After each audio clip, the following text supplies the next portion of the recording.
operational tests and evaluation, which is responsible for testing new weapons and platforms for warfighters. You have argued that these cuts were needed to eliminate wasteful spending, but you have simultaneously pledged hundreds of millions of dollars to convert a second-hand Qatari jet to be Air Force One.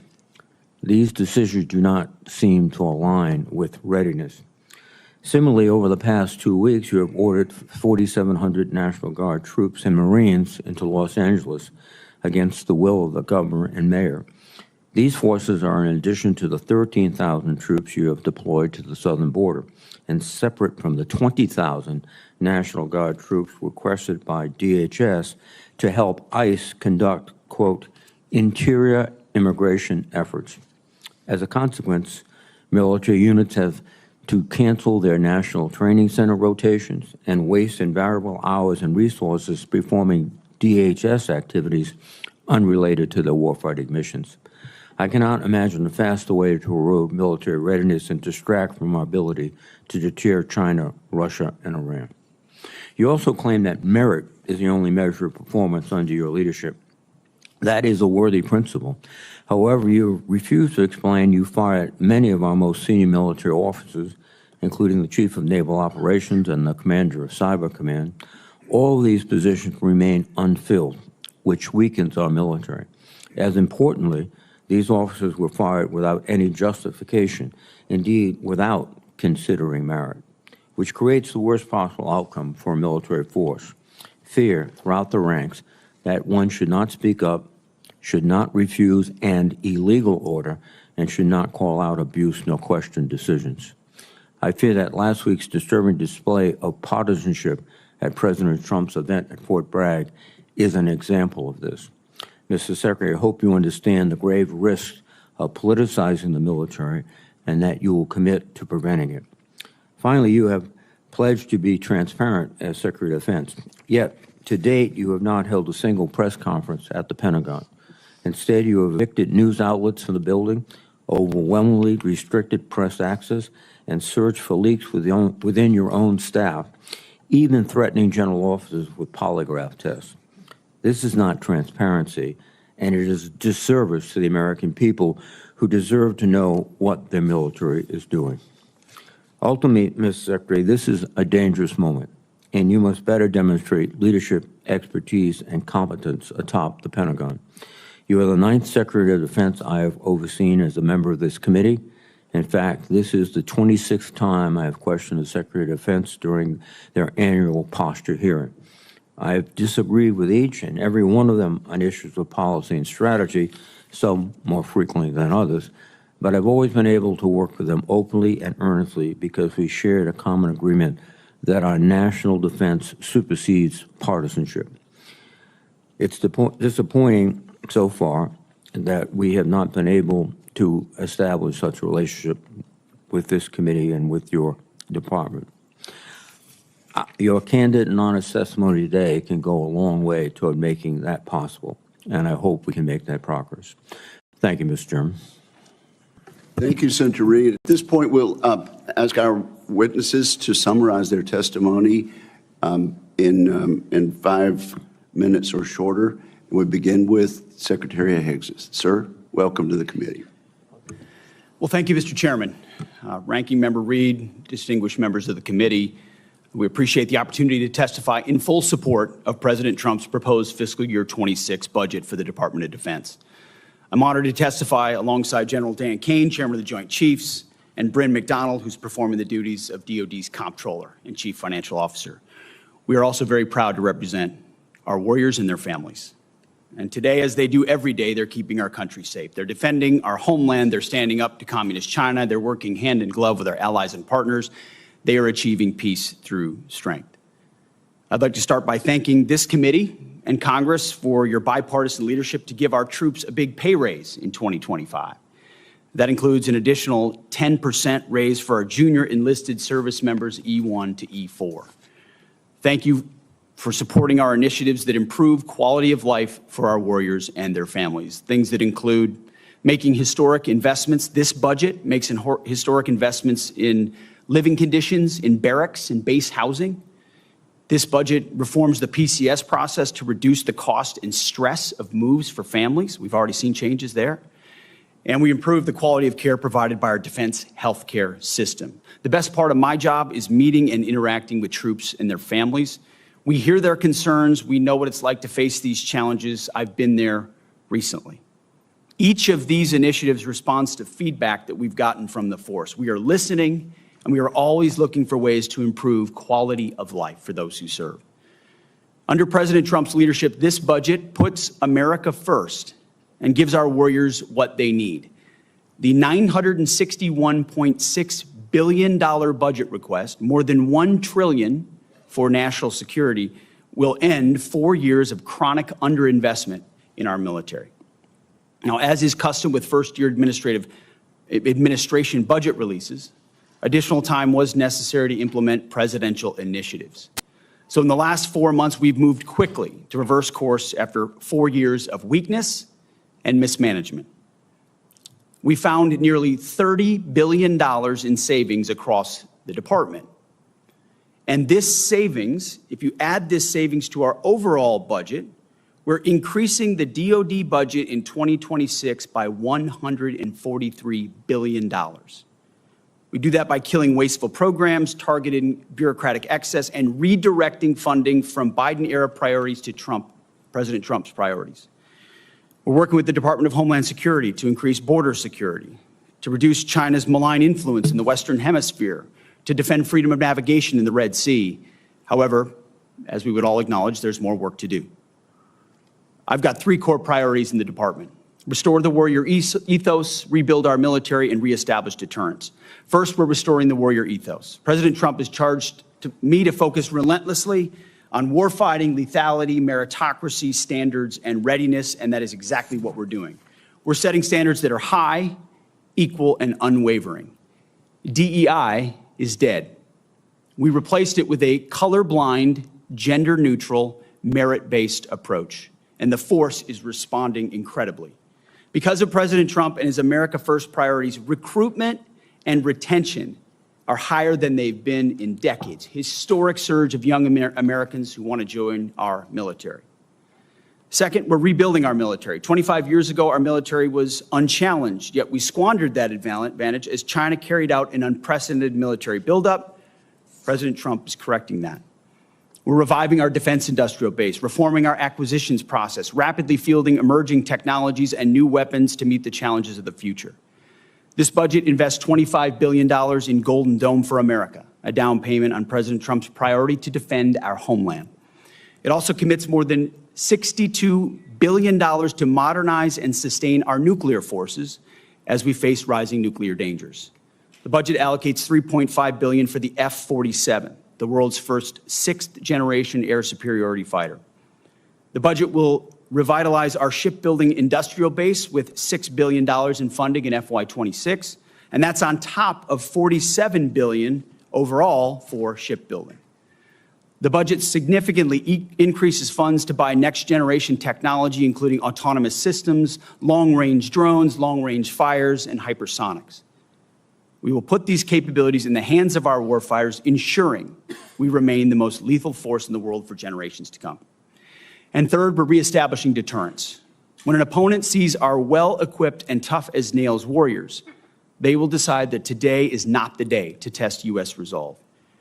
Credible deterrence, it starts at home, and it starts with securing our borders. As was mentioned by the chairman, we are working to achieve 100% operational control of the border.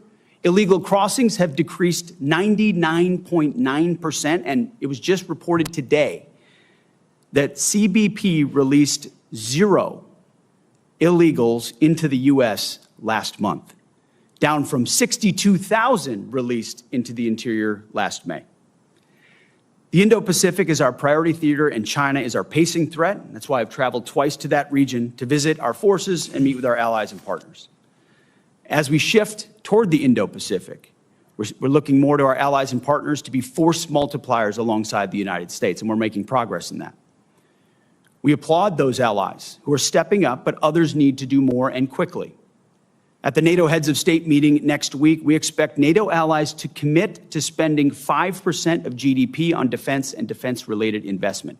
an almost inconceivable accomplishment when President Trump started that project in his first term. And with NATO stepping up, we now have a new standard for allied defense spending that all of our allies around the world, including in Asia, should move to.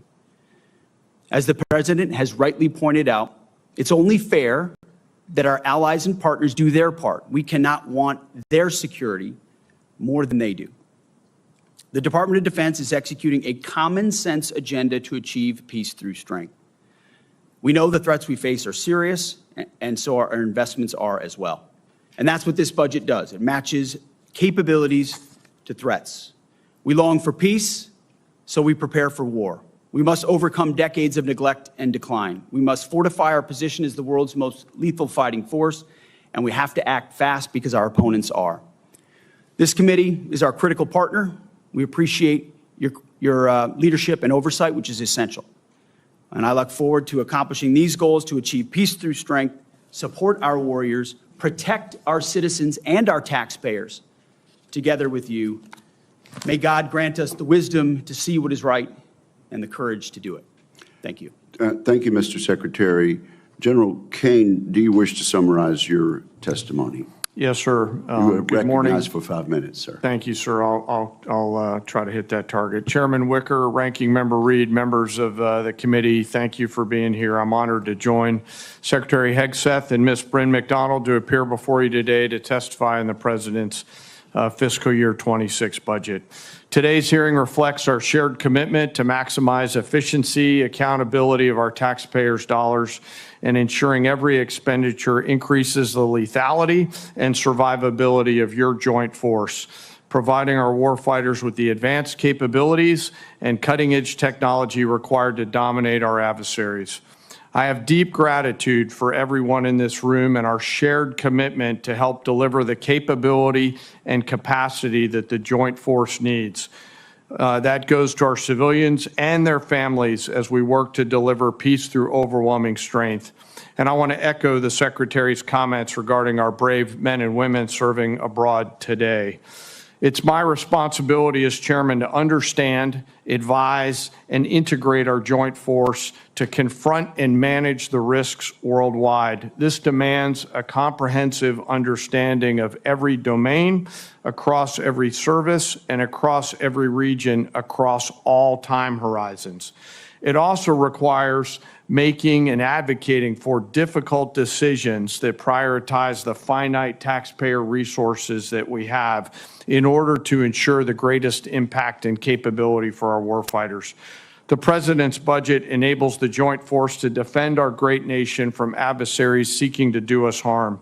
And we're relentless in the pursuit of innovation and technologies that allows us to hopefully deter, but if need be, win on battlefields of the future.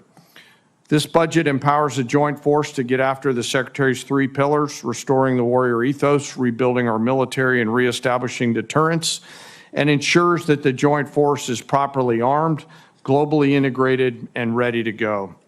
The President's budget invests in our warfighting capabilities to win, as I said, on the battlefields of the future. We must be properly armed with the right capabilities, lethal, modern, reliable, survivable, and at scale in order to win. Victory requires people and platforms that overmatch the enemy's systems and work under the harshest conditions to ensure our decisive edge. This budget gives the necessary tools to reinvigorate our national and defense industrial base. Our nation is full of incredible talent, and we need to unlock every bit of it. This budget also helps us become more globally integrated, which is one of my main jobs. We are in the joint force relationship entrepreneurs, working together with the military, but also with our allies and partners, the interagency and industry, to make sure that we're connected before crisis or conflict. And this budget helps us to integrate that combat capability as our commanders and leaders consider actions and activities, not at the point that we're in a crisis somewhere. Finally, the President's budget reflects our mandate to stay ready, always on the account, anticipating the next fight and making sure that everyone is ready to go. But the most important component is our people. The budget makes meaningful investments in our service members and their families, improving quality of life for housing, medical care, and the ever-important moving process. As our most precious asset, we have to deliver for our people. I want to highlight one of them today. Sitting behind me is Colonel Matt Jamont. Many folks know Matt up on the Hill today. It's probably his last hearing in uniform, which after 31 years, he graduates from service later this year. He's been like a pterodactyl for the Joint Force, always delivering and advocating for it. Pterodactyls are very, very old. Yes, sir, I know. You'll note his, Would he you looks raise very, your hand, very Colonel? young. Yes, sir. Thank you. Thank you for your service. It's an honor every day to serve alongside some of the extraordinary warriors and civilian teammates that our nation has to offer. I assure this committee that the Joint Force remains committed and capable, and we're grateful for your continued support. I want to also highlight the leaders that will come before this committee in the coming days, which will be carefully considered by each of you for the general and flag officer assignments. They are all extraordinary. I am mindful and grateful for those that are currently deployed right now. They are on my mind and in my heart, and I know the secretaries as well. And I continue to hold a special remembrance for our fallen and the families of our fallen who show us what right looks like. Thank you for your time, and with that, I look forward to your questions. Very skillful use of time, General. And Ms. McDonald, we will not require an opening statement from you. Thank you for being available for questions today. And now we move to rounds of 5-minute questions. And let me say, we expect full attendance today, and I expect all members will want to ask questions. I've tried to be very skillful sometimes in my membership on this committee to ask a very involved question with about 20 seconds to go in my 5 minutes. We will not be using that practice today. Or we'll be here in the wee hours of the early evening. So at this point, let me begin by asking Secretary Hegseth about congressional intent. We worry about the explicit choices that the Congress has made and that have been enacted into law by the president in the fiscal year 2026 budget. The decision came to us surprisingly to zero out destroyers, even though Congress intended for reconciliation to give the industrial base stability with a third DDG in fiscal years 2027 and in 2029. I've asked this of every nominee from the department who has come before us about honoring congressional intent. We will put funds in the reconciliation bill, working with the House and working with the administration to get the signature on the bill. And we will make clear alongside that the specific congressional intent. I've asked this of every official, and I will ask you as well, Mr. Secretary, do you commit to following congressional intent unequivocally on reconciliation? Well, thank you for the question, Mr. Chairman. Yes, our team looks forward to working with this committee, both through the budget process and reconciliation, and would acknowledge, just as a starting point of the conversation, that we are looking at 2 bills and 1 budget at the Defense Department. So as we have discussions about allocation, we may sometimes be talking about different numbers because of that, but from our perspective, we built a budget tied to $960 billion. Are you qualifying your explicit yes? Because we have not had that from any of the other witnesses that have come before us.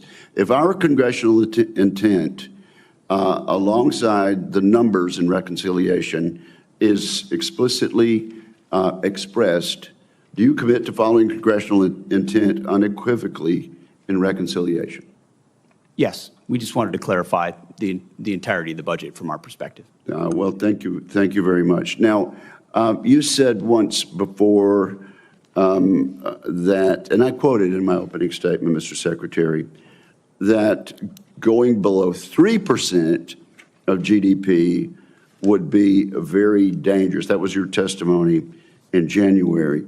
Of course, you know well that we're asking our allies in Europe and NATO to go to 5%, and it has been the intention of most of us on the committee that the United States lead by example and, in fact, follow the peace through strength example of President Reagan and his administration in getting to 5%.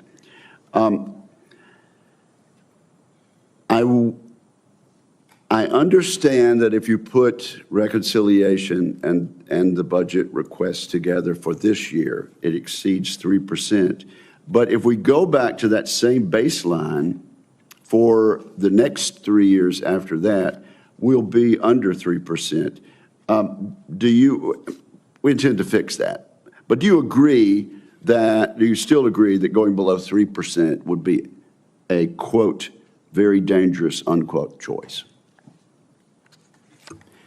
Yes, sir, and so does the President of the United States, which is why this budget increases from FY25 13%, puts us at 3.5% of GDP on defense, and we feel like is a generational increase in defense capabilities. And when you add that alongside the $30 billion we've already found in savings and repurposed, that's where I get to the $143 billion in additional spending in defense, which we think is substantial. And you agree then, Mr. Secretary, that in future years, it would be very dangerous to go below that 3%? As I said in my remarks, we're going to match our budget to threats. And so, yes, in the future, we anticipate threats like we have today. And so I would anticipate a robust budget in the future. Yes. Would you please be kind enough to answer my question? Would going below 3% in future fiscal years be, quote, very dangerous, unquote, as you said in your statement in January? Yes, sir, and I believe the President of the United States definitely feels the same way. Thank you, sir. Senator Reid. Thank you very much. And I yield back 5 seconds. I'll take those 5 seconds. Oh, no, sir. No, that's not the way it works. First, let me apologize to Miss McDonald, who I said was Miss McDougall. You're Irish, right? My husband is, yes, sir. Well, that's good enough. Thank you. You were Scotch for a few minutes, but I apologize, ma'am. And, Mr. Secretary, you have fired a number of general and flag officers, and you clearly have the authority to do that, but there was no cause given, and it's also deeply concerning it's taking a long time to appoint successors. I understand that today you announced that the nominee for CNO will be Admiral Darrell Caudle. Is that right? Yes, sir. Well, we still have many of these positions open, including the U.S. Cyber Command, which is absolutely critical.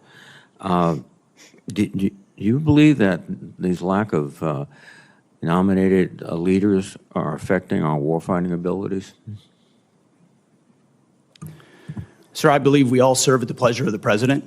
And in every single position, we're looking for the right man or woman to fill that role, to execute on behalf of the missions of this department. And we're doing it expeditiously in every case. Again, do you have any anticipation of when we'll receive the nominee for Cyber Command? Sir, as I mentioned before, we have a very capable deputy at Cyber Command who has taken the helm. So it's not as if it's without leadership, very much so. But we are, as recently as yesterday, had a high-level discussion of exactly what that will be. Mr. Secretary, in your opening statement, you stated, at the Department of Defense, we are sweeping away distraction to focus on our core mission of warfighting. However, since your confirmation, your office has been consumed by high turnover and disarray. At least 3 senior aides were fired and subsequently investigated for leaks, alleged leaks to the press. Your first chief of staff has since left his position, and to the best of my knowledge, that position is vacant. The Inspector General is reviewing your use of Signal app to send sensitive information pertaining to military operations in Yemen, not only to senior government officials, but to your wife, your brother, and your personal lawyer. Finally, according to press reports, you have threatened polygraph test against senior members of the military. As I said in my opening statement, this is a dangerous world. You know that. And this turmoil in your own office is not contributing, I think, to the clarity and thoughtfulness and decisiveness necessary.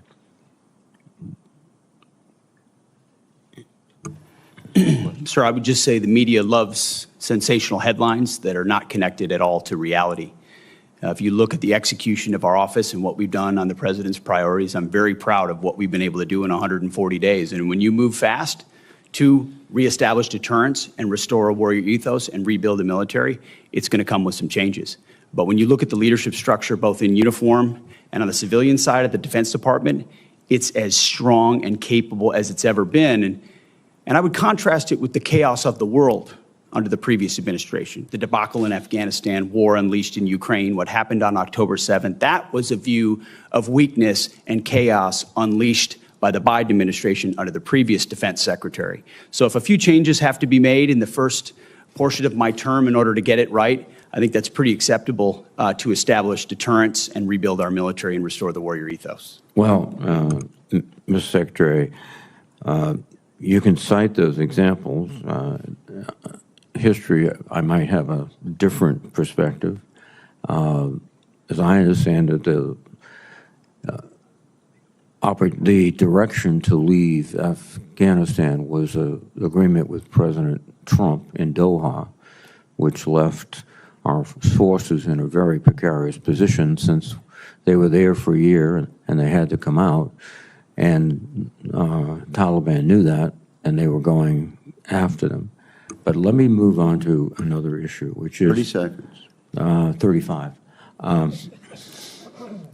We have had detainees in Guantanamo, and we have used military flights to get them there. The problem, I think, is that some of these military flights have not contained DHS agents on it. And so, in effect, the military becomes not just the custodial agents, they're also the control agents. And that would seem to me a violation of military procedures. Is that practice continuing? Senator, every aspect of that mission is in coordination with DHS and with DHS officials. So there are no flights with airmen only on board? Not that I'm aware of, sir. Thank you. Thank you, Senator Reid. Senator Fisher. Thank you, Mr. Chairman. Mr. Secretary General, Ms. McDonald, welcome.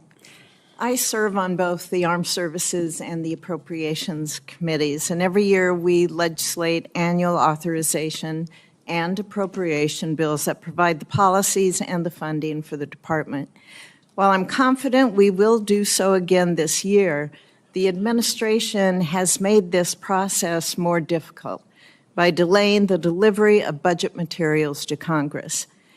Mr. Secretary and General Kane, I've appreciated our previous discussions about the need to modernize our nuclear triad and to provide the President with additional options for regional nuclear deterrence. And to achieve this, we must have sustained and predictable funding within the department's base budget. I'm concerned that the department's fiscal year 26 request relies too heavily on reconciliation for some of our nuclear programs. For example, the reconciliation text includes funding for Sentinel. That is meant to accelerate and reduce risk in the program over the next several years. It is not meant to fill a self-imposed gap in funding in a single fiscal year created by shortchanging ICBMs in the base budget.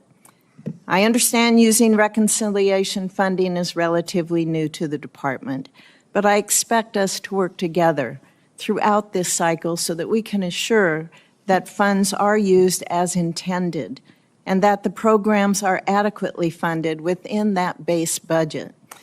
General Kane, do you agree that nuclear modernization programs should be prioritized both to keep pace with the threats and to ensure that the President has a full array of options for nuclear deterrence?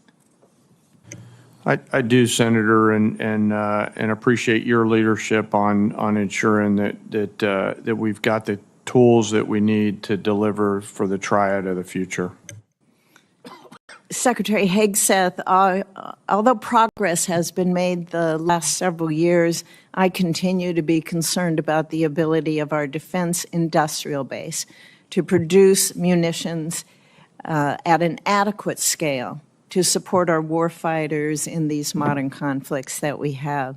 And now that you have been sworn in and had time to review the current state of our industrial base, what more should the department be doing to increase munitions production, and how does this budget request support these objectives?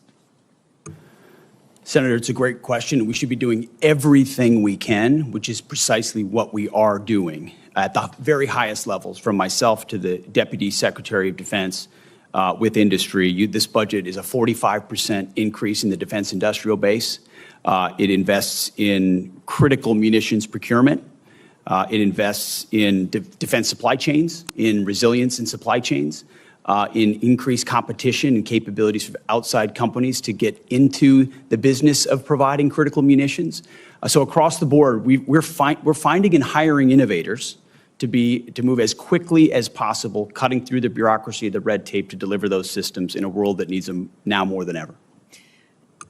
Could you get back to me on timelines that you have set for each of those areas that you mentioned, and obviously the funding that's going towards them, but I'd be interested in what you're setting for yourself for goals for the timelines in getting that achieved. Yes, ma'am, we have those and we will get those to you. Thank you. And General Kane, do you assess that the total munitions requirement is currently aligned with the magnitude of the threats that this country faces, or should the department review its stockpile requirements to ensure that we are fully prepared for these modern conflicts? Senator, we're always looking at the lessons learned of past conflicts to include the most recent ones around the world and taking those and applying those to what the future of war might look like. So we're always evolving and considering what the mix of munitions that we need for the joint force in order to deliver overwhelming strength. And I would be remiss if I didn't bring up spectrum. So as we look towards the Golden Dome and the importance of that, over the next several weeks, I hope we can see some more details on that, because we can't shoot what we don't see. And I think it's important that all of us here, as well as the public, understand the importance of the spectrum that the department has in order to reach that. Thank you. Thank you, Senator Fisher, for that important and correct observation. Senator Shaheen. Thank you all very much for being here. News reports this morning suggest that the President is actively considering intervening in the situation in the Middle East. I understand that we have 40,000 troops deployed in the region, many of whom are in range of Iranian missiles. And it's being reported that the President is being asked to consider providing the bunker buster bomb that is required to be carried only by the B-2 bomber and would require a U.S. pilot. That raises real concerns about what retaliation might mean for the safety and stability of the entire region and our troops and Americans who are in the region. So can you tell us, Mr. Secretary, are you considering military action that would bring us into active hostilities, and whether you expect a decision to be made on that anytime in the next few days? Just bearing in mind, and you can stop the clock, we will be going into a classified portion of the hearing later on. But proceed, Mr. Secretary. I understand that, Mr. Chairman, but I think this is a question that's very important for the American public to hear. I just wanted to make it clear that there would be an opportunity to get very deep into that. Go ahead. Senator, I agree with the chairman. Most of what I can or should say would be reserved for a classified setting. I would say the president, obviously, any decisions on this matter are at the presidential level. He has communicated very clearly for quite some time. I do understand that, Mr. Secretary, but my question for you is whether you have been asked actively to provide options for the president regarding a strike in the Middle East? If I had or I had not, I wouldn't disclose that in this forum, Senator. My job, our job, Chairman and I, at all times, is to make sure the president has options and is informed of what those options might be and what the ramifications of those options might be. I appreciate that. You Thank mentioned you. the troops in the region. I Maximum expect- force protection at all times is being maintained. I would hope that as soon as consideration about action is determined, that the public will be informed about that. 6 of us on this committee just returned from the largest air show in the world. At that, it was very impressive to see the innovation and technology from our industry on aerospace. And one of the concerns that I heard from many of the companies that I talked to was about the potential to partner with our allies and partners for innovation, for co-production. And one concern I heard was about the proposed review of the AUKUS agreement. That's after the Australian government has already contributed $500 million to our submarine industrial base, and American and UK shipbuilders have made capital investments to support the increased demand. So do you disagree with the position that President Trump has taken about AUKUS, that we should move forward? And what is the review expected to produce? Well, Senator, I think reviews are always prudent, but those reviews actually come after conversations I've had with the Minister of Defense, Healy, in the UK, and Marles in Australia. Long personal conversations about the status of this arrangement, both aspects of it. So we are reviewing it because that's what the Defense Department ought to do, to make sure it fits the priorities of the president, and that our defense and shipbuilding industrial base can support, ensure that we're clear on all sides of that, on either pillar. And then on pillar 2, identifying specifically the ways we can work together most meaningfully to co-produce with our industrial base munitions or other capabilities that would be most applicable to the threats we face. But do you agree that it's important to increase the capability of our nuclear deterrent in the Indo-Pacific, and that AUKUS is one way to do that? I do, and working through Thank you. AUKUS as a possible avenue for that is a good thing.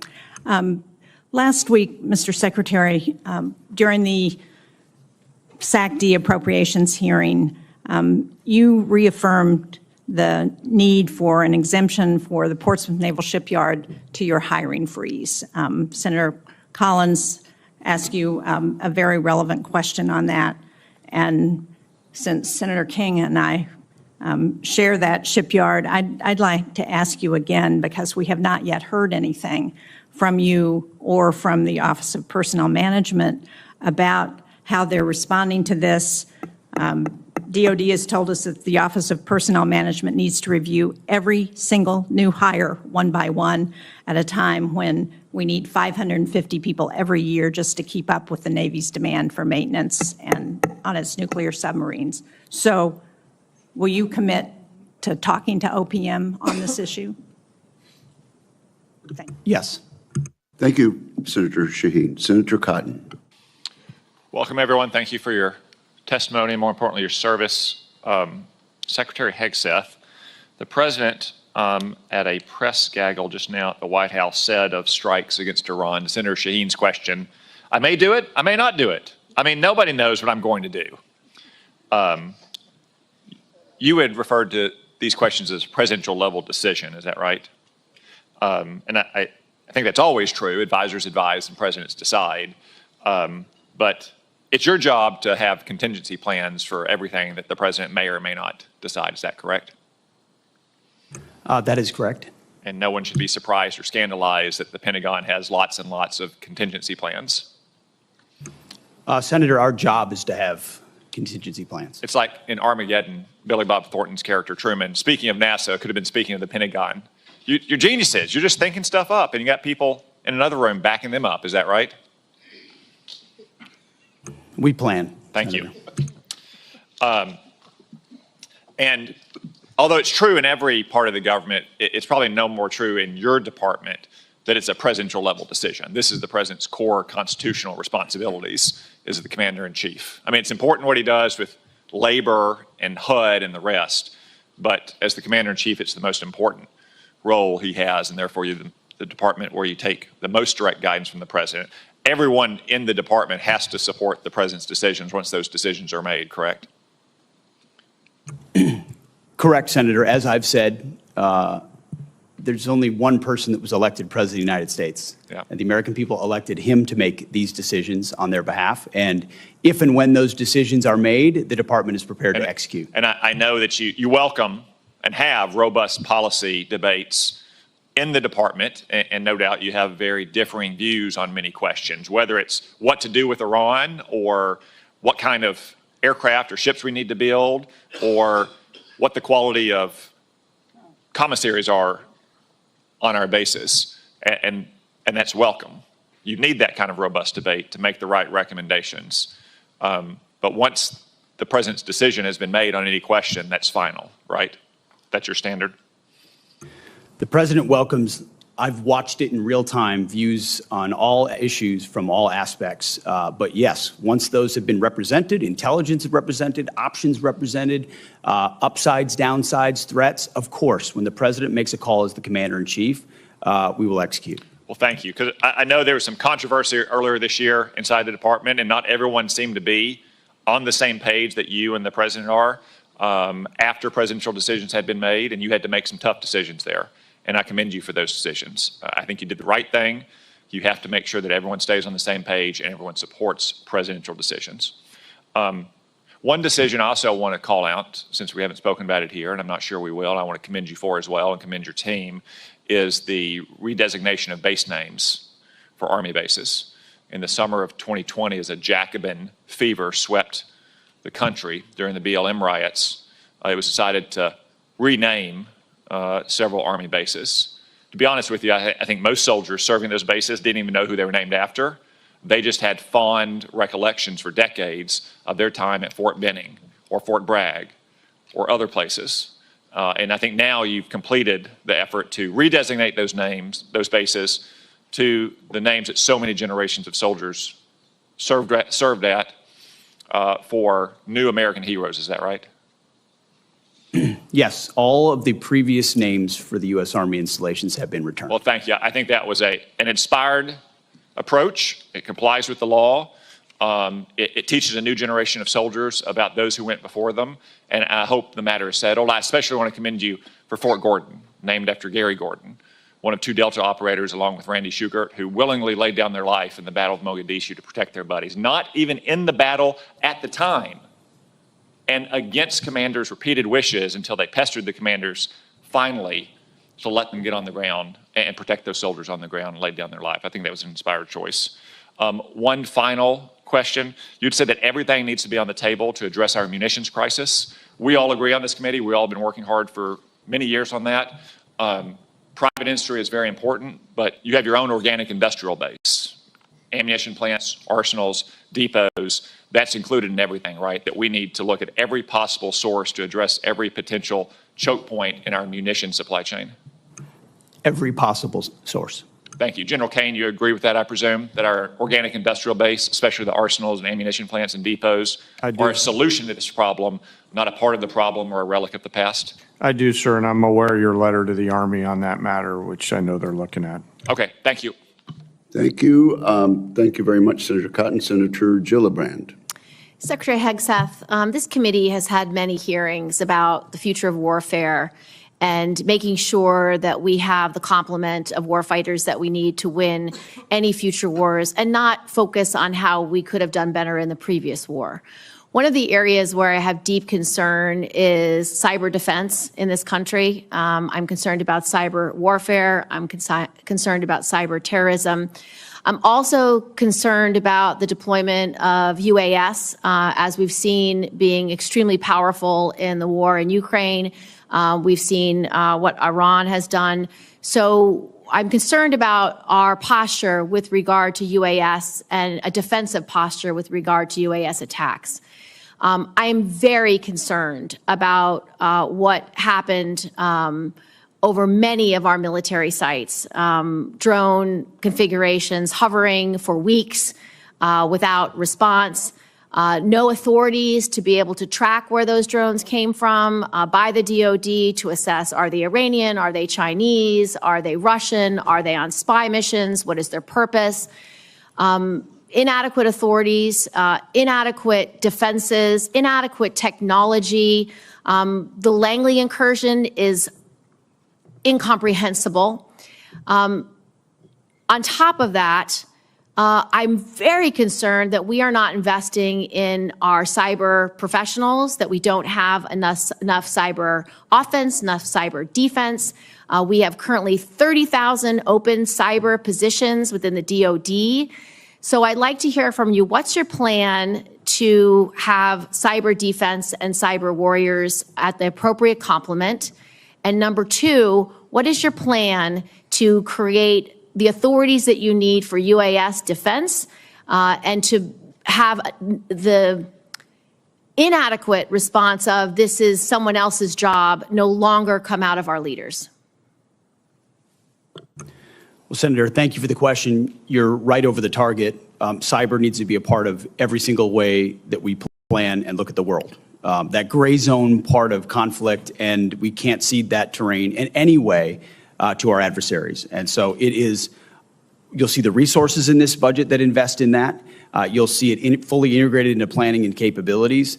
And what we're looking for in the next Cybercom and what we're looking for there, our Deputy Secretary of Defense is leading a charge to make sure it fits precisely what the world needs today. So we have a program that this committee supported in the last two NDAAs, which is a cyber academy to create a pipeline of young people who do cyber for service. So they get a state-of-the-art cyber education at over 600 schools around the country, and then they dedicate the number of years they had education to the Department of Defense or the intelligence community. And right now it is not being funded. And right now, because of the hiring freeze, these kids who have completed their degree under the Cyber Service Academy actually can't get a job at the DoD or the intelligence community. And they're either going to have to no longer serve, which was part of the program, or get employed somewhere else, but we lose them. So what are you doing to unplug this problem of not hiring these cyber professionals immediately because they are part of the cyber service program? And your budget does not show that you are planning to fill 100 cyber positions for these young people who want to serve in the IC community or in the IC or in the Department of Defense. We'll review that aspect of the hiring freeze in the Cyber Academy. We want those positions filled. We're fully committed to it.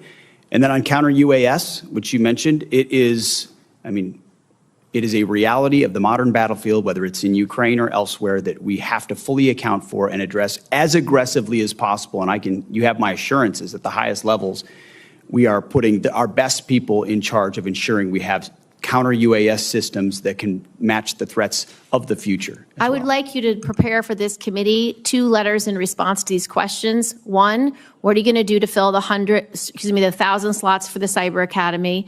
And how are you going to get this hiring freeze taken care of? And 2, what is your plan for increased authorities, increased investment, appropriate review of UAS that hover over our military and nuclear sites? So this committee has a fulsome response from your whole team about how you will address these 2 problems. We will get that to you, Senator. And authorities, you are right, is a huge issue on counter UAS. It's something Senator Cotton and I are committed to passing. We both serve on intelligence and armed services, and so we share the urgency on this issue. And so, Mr. Secretary, you'll submit those letters for the record. Thank you, sir. Thank you, Senator Gillibrand. Senator Rounds. Thank you, Mr. Chairman. To all of you, first of all, thank you for your service to our country. I have heard now from 25 senior department officials, including every service chief and 8 combatant commanders, that vacating the 3.1 to 3.45 gigahertz and the 7 to 8 gigahertz bands of the spectrum would have significantly negative consequences for our warfighting capabilities. Being forced to share these bands with commercial interests in a non-optimal way would have the same impact. General Kane, does the Joint Force have capabilities operating on the 3.1 to 3.45 band and the 7 to 8 bands of the spectrum, which would be used in a conflict with China? We do, Senator, yes. And would those capabilities be negatively impacted if the Department of Defense were forced to share those bands with commercial users in a non-optimal manner? Sure, Senator, I think the key is non-optimal. I know there's some work going on around dynamic sharing that would minimize to an acceptable level the ability to frequency hop in and out of those particular bands that would not adversely impact the Joint Force. So, but as of today, there is no way to make it happen. Not today, as you know, Senator, and I appreciate your leadership on this, but there's a lot of work going on in that space, sir. I think we agree that the economic security is national security and that we need to move forward in the next gen with regard to our communications capabilities. But as it pertains to spectrum auction authority, how do you view a spectrum auction process that bases decisions solely on economic considerations? Well, as you said, Senator, economic security is national security. You know, those are policy decisions. My job as the chairman is to provide the military advice to our policymakers and let them make that decision. And this firmly sits in that policy space. And so rather than put myself sideways out of my swim lane, I'll leave it to them to decide. But in your professional military opinion, the areas between 3.1 to 3.45 and the 7 to 8 band are critical to our national defense. 3.1 to 3.45, no doubt. Lower end of the 7, there's I think some discussion. 7.4 to 8.4 is an area that I'd prefer us to hang on to, Mr. Thank Senator. you. And Secretary Hegseth, I know that you've told me that you would be willing to go to the mat to protect these critical capabilities. I think that is critical. In fact, these bands are essential to building Golden Dome, which will require even more radars and military communications infrastructure than we currently have, particularly around population centers and defense sites, as we see in Israel today. Would you agree with that today, sir? Yes, Senator, I concur with the chairman's characterization, and I would just say at no time in conversations around spectrum has DOD's equity never been, it's always been fully represented in those conversations to ensure we protect what we need to protect. Thank you. General Kane, what is your assessment of the operational and strategic benefits of maintaining the dual hat leadership arrangement between U.S. Cyber Command and National Security Agency, the NSA, particularly in terms of intelligence integration, speed of action, and mission success in contested environments? Sir, I can argue both sides of that one, and you know, mindful that that's a policy discussion. I think that either will go on soon or has been going on, and I'd prefer to leave that to the policymakers. I think the key is both organizations are critically important, and whether it's a single commander or two leaders that collaborate with no distance between them, we achieve the same end state. Would it be fair to say that the dual hat prevents stovepipes in the cyber domain today? Senator, there's stovepipes in all kinds of domains today, so I can't assure you that it would prevent them. What I do hope is that whatever path we take, we select leaders who are committed to integrating and knocking down those stovepipes, whether it's a single leader or two leaders. That's what the nation needs. We have been successful in making significant exchanges and utilizing assets for both the NSA and for Cyber Command so far. Secretary Hegseth, are you committed to maintaining the dual hat relationship that has significantly benefited our national security to date? Senator, as of right now, we're maintaining the status quo, but it's something we reserve the right to review. Thank you. Thank you, Mr. Chairman. Thank you, Senator Rounds. Senator Blumenthal. Thanks, Mr. Chairman. Secretary Hegseth, you've been asked about options for the use of force abroad. I want to ask about the use of our military at home. I have been deeply disturbed and alarmed by the use of active duty troops, Marines, in Los Angeles, and President Trump has made clear his intention to continue to use the military to suppress dissent and likely inflame tensions there and elsewhere, all under the guise of enforcing the law. What he's doing may well be illegal. I want to ask you about contingency plans for the use of active duty military in other cities. Do you have such contingency plans? Senator, I would just say we share the president's view that, as you characterized it, we are deeply disturbed and alarmed that ICE officers are being attacked while doing their job in any city in America. And so allowing National Guard or active troops under existing authorities to defend them is attacks important. on ICE officers, yes, but we ought to be equally alarmed by the illegal use of active duty Marines or other military. I take it from your answer that you do have contingency plans for the use of military in other cities. We have never and will not illegally deploy troops. All have been under existing and well-established authorities to use troops to support federal law enforcement officers. So far, there's been no legal justification. It's been challenged successfully. I think that it will prevail. Those challenges will prevail in the courts. And I want to ask you right now to submit to this panel those contingency plans for the use of active duty military in other cities. I want to move on to another area of questioning. The chairman has said that you've submitted precious little detail, to quote him, precious little detail about the budget. I think there is no detail. This budget is literally a rough outline with short-sighted shortfalls.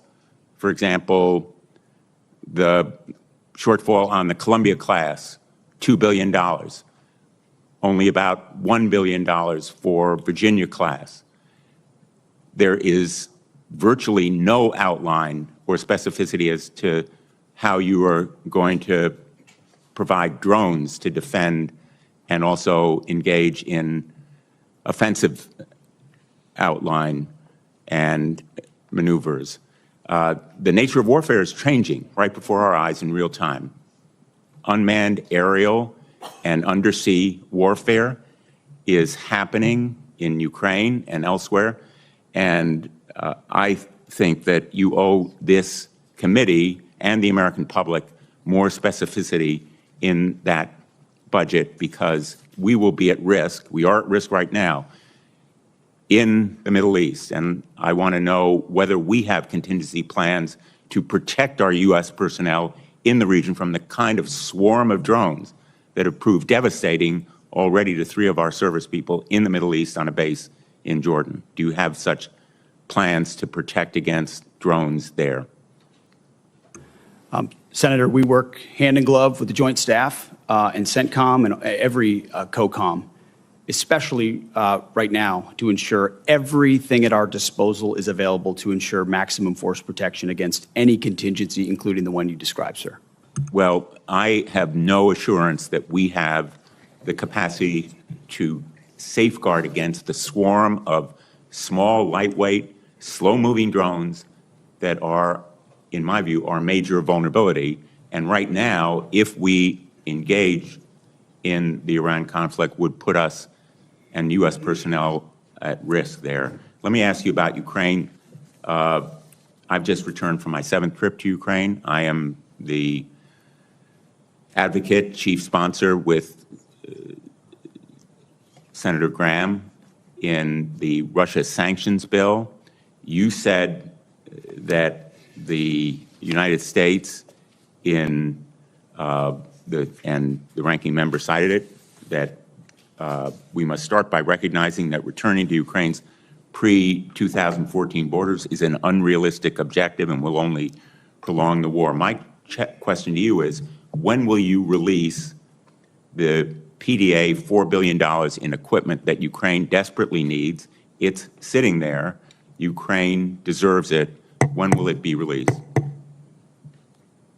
We're aware of PDA 75, and that is a decision we can make in the future. My time has expired, but I don't consider that answer adequate. Thank you, Senator Blumenthal. Senator Senator Ernst. Thank you, Mr. Chair, and thank you, Secretary, and thank you, Chairman, for being here. Ms. McDonald, I'm actually going to have a question for you. So thank you very much for being here. And I know that Iran is on our minds right now. And Secretary, I'll just pose a very quick question to you. October 7th, 2023, Hamas attacked Israel. Who is the primary funder of Hamas? Senator, it is Iran. And who is the primary sponsor then that provides them with the weapons that they use to attack Israel? Same answer, ma'am. And maybe our public is not aware, but 43 Americans lost their lives on October 7th at the hands of Hamas, which is an Iran-backed terrorist organization. 43 Americans. We never talk about it, folks. I heard nothing about this in the Biden administration. So when there is question about whether it's appropriate for America to be engaged in the Middle East in defending Americans that live and work abroad, I think there's our answer. So thank you, Secretary. I'll start with the Secretary, then I'll come to you, Ms. McDonald. Secretary Hegseth, I do want to thank you because we've had many discussions about this. You have appointed Steve Erickson as the Executive Director of Force Resiliency, and he will oversee the Department's Sexual Assault Prevention and Response Office, what we know as SAPRO. And he will directly report to you on the issue of sexual assault within our military.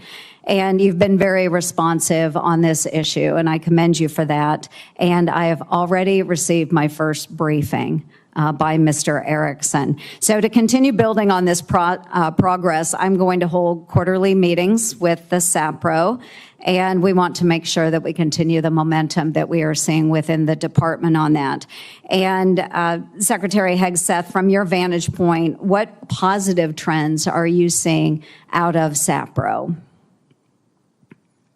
Well, first of all, Senator, I want to thank you and other members of this committee for the work you've done on that issue. And I think in large part, and you'll see this in this budget, we continue to fund the programs which have seen efficacy. And so I think a lot of these were newer programs, new initiatives, new emphasis put in place that we have simply sought to maintain and accelerate. And you see that in this budget. And thankfully, we've seen this year sexual assault numbers decrease.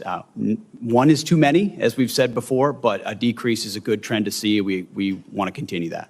Wonderful. And we'll continue working with the department on that. And an amendment that I am going to propose for this year's NDAA would require quarterly briefings from the SAPRO for members of Congress, just as they do with suicide prevention.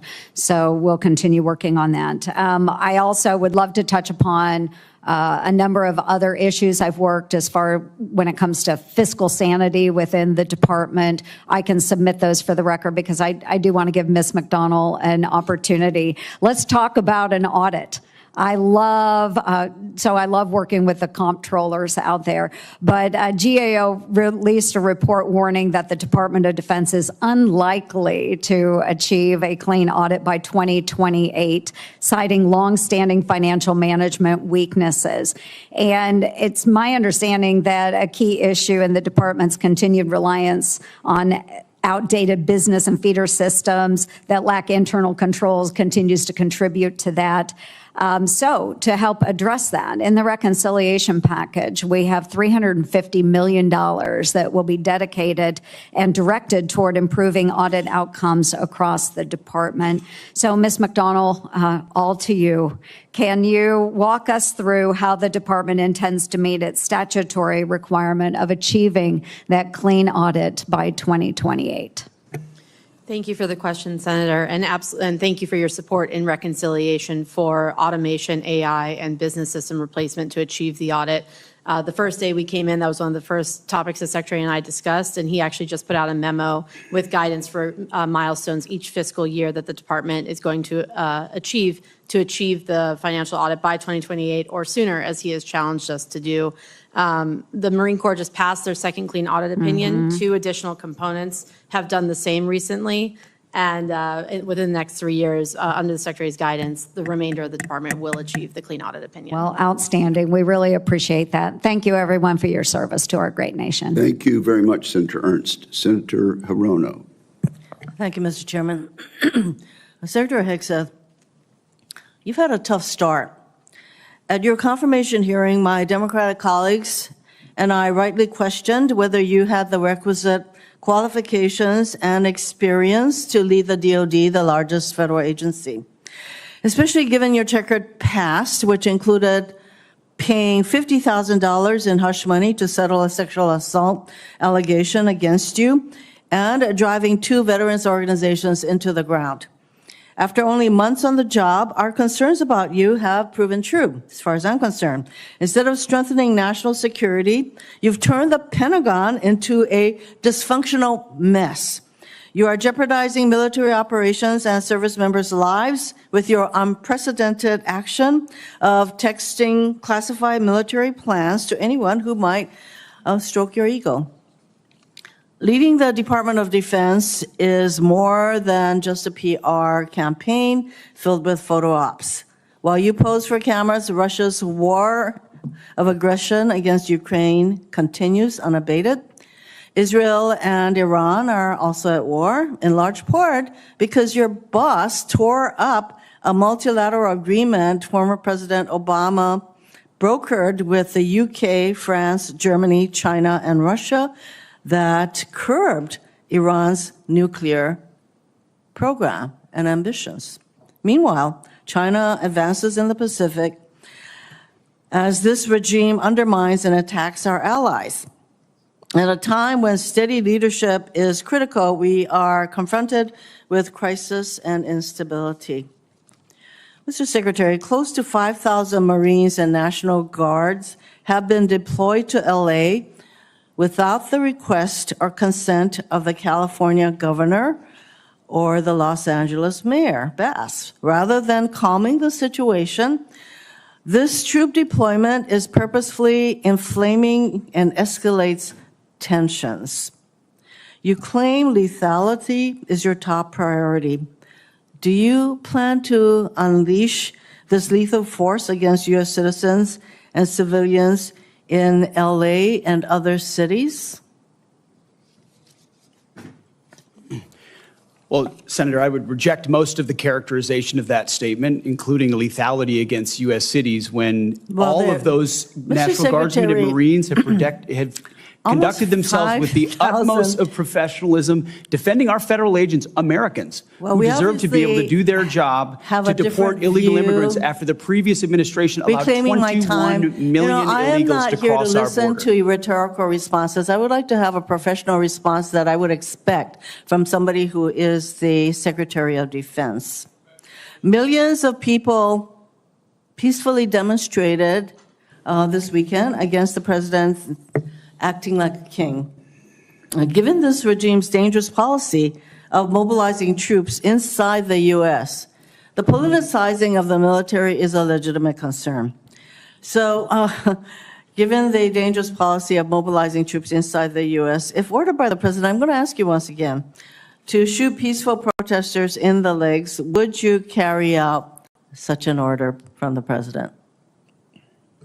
Senator, as I've said before, of course, I reject the premise of your question and the characterization that I would be given or are given on lawful orders. It's all meant to attempt to smear the commander-in-chief, and I won't fall for it. Considering that the president in his first term actually ordered such a thing, it is not a premise that you can reject. He can order, do the same thing. So you're, again, I think you would just follow what the president wants you to do. Let's face it, it is not normal to call up our troops in this way, and there is active litigation against this deployment. Will you follow a court's order regarding whether or not this deployment is legal?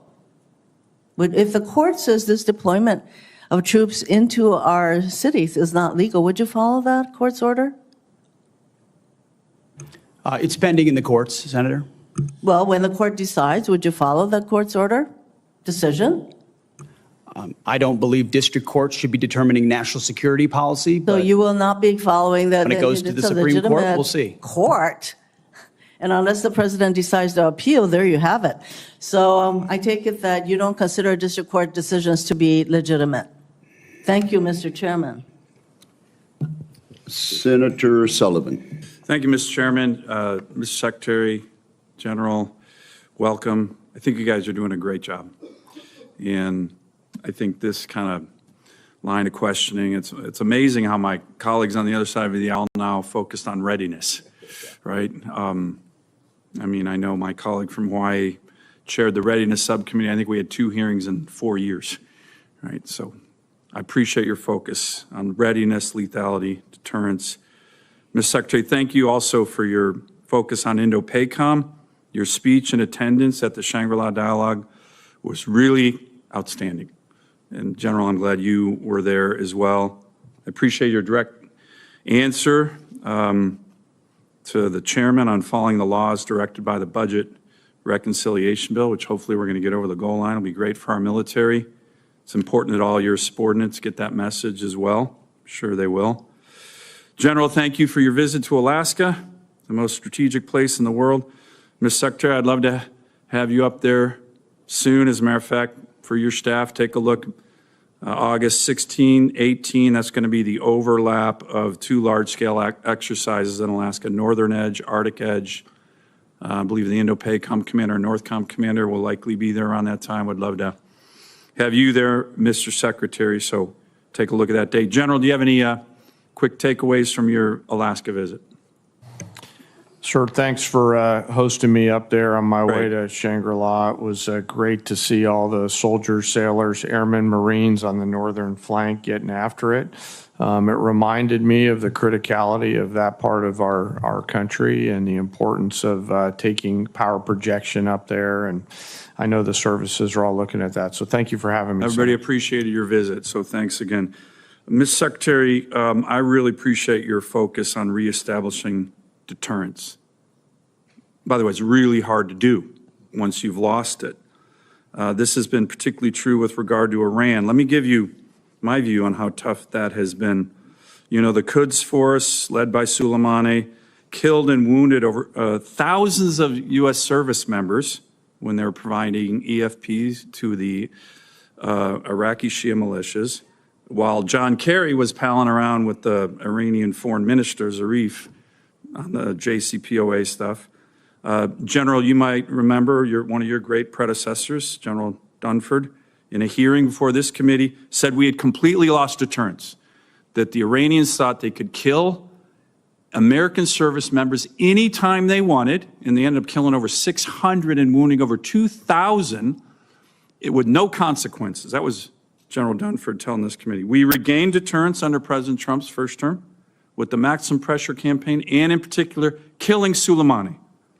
Biden came in, appeasement of Iran was the order of the day, appeasement of Iran's proxy was the order of the day, and we lost deterrence again.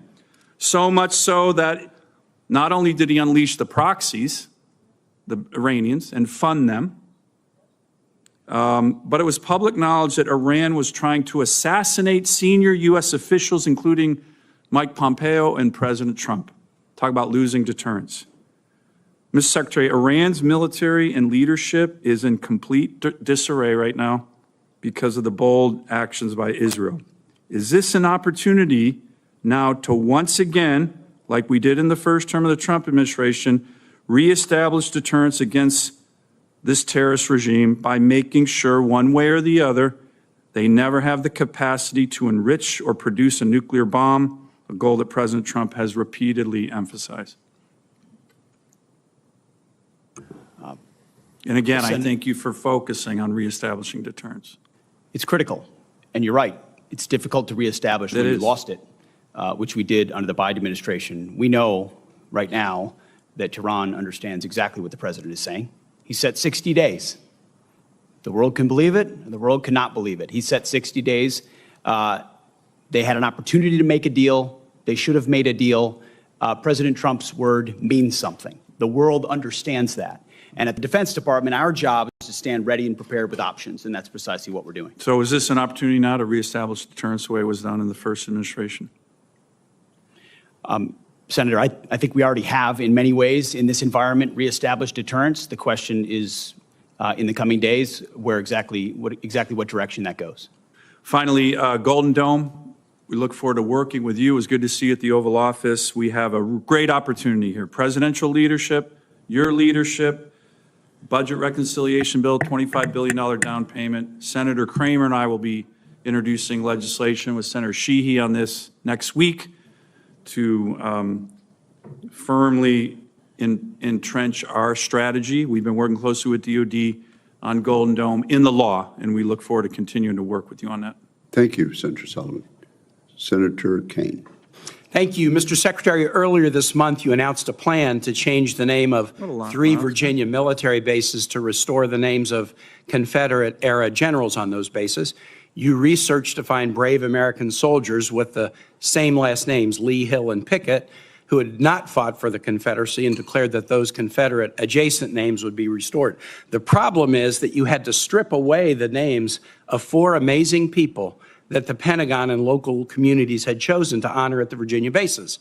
Van Barfoot, he was a Mississippi native, Mr. Chair, who came to Fort Pickett in the early 40s to train for war. He fought all over Europe in World War II. He won the Congressional Medal of Honor for his bravery. Leading his platoon in southern Italy, he killed 10 of the enemy, captured 17 more, and escorted 2 wounded Americans 1,700 yards to safety under enemy fire. Stayed in the Army for another 34 years, seeing action in both the Korean and the Vietnam Wars, and being assigned as the Army liaison to the Virginia National Guard at Fort Pickett. Long after he retired, he maintained his tie to the fort and to the Virginia National Guard. I was at the naming ceremony, where this base, to which he had devoted much of his life, was named in his honor. His family was there, and they were so proud. Arthur Gregg served in the Army for more than 30 years, first African-American to reach the rank of brigadier general, first to reach the rank of lieutenant general, began as an enlisted, eventually decided to become a commissioned officer, went to Fort Lee for quartermaster training, quickly rose through the ranks as an instructor, even though he was not allowed to go to the officers' club because of the color of his skin. He finished his career in 1979 as the director of all Army logistics operations around the world. He stayed near Fort Lee in retirement, raised his family there, and was a continuous beloved presence until his death last summer at 96. He was actually at the renaming ceremony with his family in 2022 at this place that meant so much to him. Charity Adams. Charity Adams was an Army officer during World War II, the first African-American woman allowed to join the WACs. She was the commanding officer of the 6888th Central Postal Directory Battalion, a unique battalion composed primarily of African-American women making sure that American GIs in Europe got their mail during World War II. Our colleagues Jackie Rosen and Jerry Moran successfully passed a bill in 2022 giving the 6888 the Congressional Gold Medal. Charity Adams was the highest-ranking African-American woman in the military at the end of World War II. Her family was at the dedication of Fort Gregg Adams, named in honor of these 2 trailblazing logistics leaders. They were so proud. Finally, Mary Walker, the only woman ever to receive the Congressional Medal of Honor. She graduated from Syracuse Medical School in 1855. She tried to join the Union Army as a surgeon, was turned away because she was a woman. But the need was so great, she eventually got hired at a military hospital in Washington and then was deployed as an Army surgeon with the Army of the Cumberland and the 52nd Ohio Infantry, becoming the first female surgeon in the U.S. Army. She served all over Virginia, including the place where the base is now named after her. She frequently crossed battle lines to treat civilians and even treated Confederate soldiers. She was captured a prisoner of war in Richmond until a prisoner relief president, Andrew Johnson, gave her the Congressional Medal of Honor after the Civil War. Why did you decide that these 4 patriots were not worthy enough to have their names on a base? Well, Senator, as you know, this was never about the names of the bases they were renamed to. So you don't challenge the worthiness. Restoring all bases to their original name, because we're not about erasing history. Okay, you don't care about their military record. You wanted to restore the Confederate names. When you called the Gregg family to tell them that you were their dad's name was no longer going to be on the base, what was their reaction? Senator, the Army notified them of that. You didn't call any of the families, and I've spoken with the families, and the families were called by the press. That's how they learned about this. They learned about it from the press. You didn't call the Barfoot family, the Gregg family, and you didn't call the Adams family. I told the families I'd ask you about this today. In fact, two of General Gregg's granddaughters, Avery and Sydney, are right here in the audience, and I want to ask you this as I close. While you announced that these brave men and women's names would be stripped from the Virginia bases, no orders to that effect have been received by the base commanders. In light of the patriotic service of Van Barfoot, Arthur Gregg, Charity Adams, and Mary Walker, I'd like to ask you simply not to issue the orders changing the names of these Virginia bases. These families, my Commonwealth, are very proud of these heroes, very satisfied with these names, and ask you not to change them. Will you honor these exemplary patriots and keep their worthy names in places on the bases they loved and where they served? Well, Senator, we very much thank and appreciate them for their service, and we'll find ways to recognize them, but the orders will soon be going to those bases to change the names back to the original name that never should have been changed. But you have the power to not send those orders. They haven't gone out yet, correct? Thank you. Senator, your time has expired. Senator Kramer. Thank you, Mr. Chairman. Thank you, Mr. Secretary General, for being here, for your service. I want to go back to something that Senator Hirono mentioned in her questioning. She credited the Obama administration, along with some other allies, with curbing Iran's nuclear capabilities. As I recall, it licensed their aspirations, and serious problem. We're still living with some of that. And by the way, when it comes to deterrence, and I appreciate you making this point, and I agree with my colleague from Alaska, Senator Sullivan, on this, deterrence is definitely made up of weapons, but it is more of a reputation than it is a capability. The capability is only good if you have earned the reputation. With that in mind, and speaking of Iran and current situation, maybe, General, I could ask you this. If Fordo was destroyed, demolished, if all of the nuclear capabilities that Iran has today were wiped out, would the war be shortened or lengthened? Realizing that's not the only factor, of course. Yes, sir. And of course, I can't split that hair, given the complexities of the war that's ongoing there. So I'd rather not comment on one particular part. You know, the Israelis are, as reported in the open source press, are making great progress. So I think I'll just leave it at that, Senator. I understand and appreciate that. Can you then highlight for me that as we talk about deterrence and reputation, I'm sitting here thinking about the air superiority that Israel has accomplished over Iran. I'd like to have you speak to that, and then speak perhaps to the lack of air superiority that Russia's had over Ukraine, and the difference in those two wars. And my point being, how important is air superiority in the current fights and in our future fights? Well, sir, we could spend hours talking about the advocacy of air power. I think the freedom of maneuver that it creates is a great example of that. If you look at the two theaters right now, with the Israeli Air Force striking at will at this point over Iran, juxtaposed with the challenges that we're having with a frozen forward line of troops in Europe, is a great case study of it.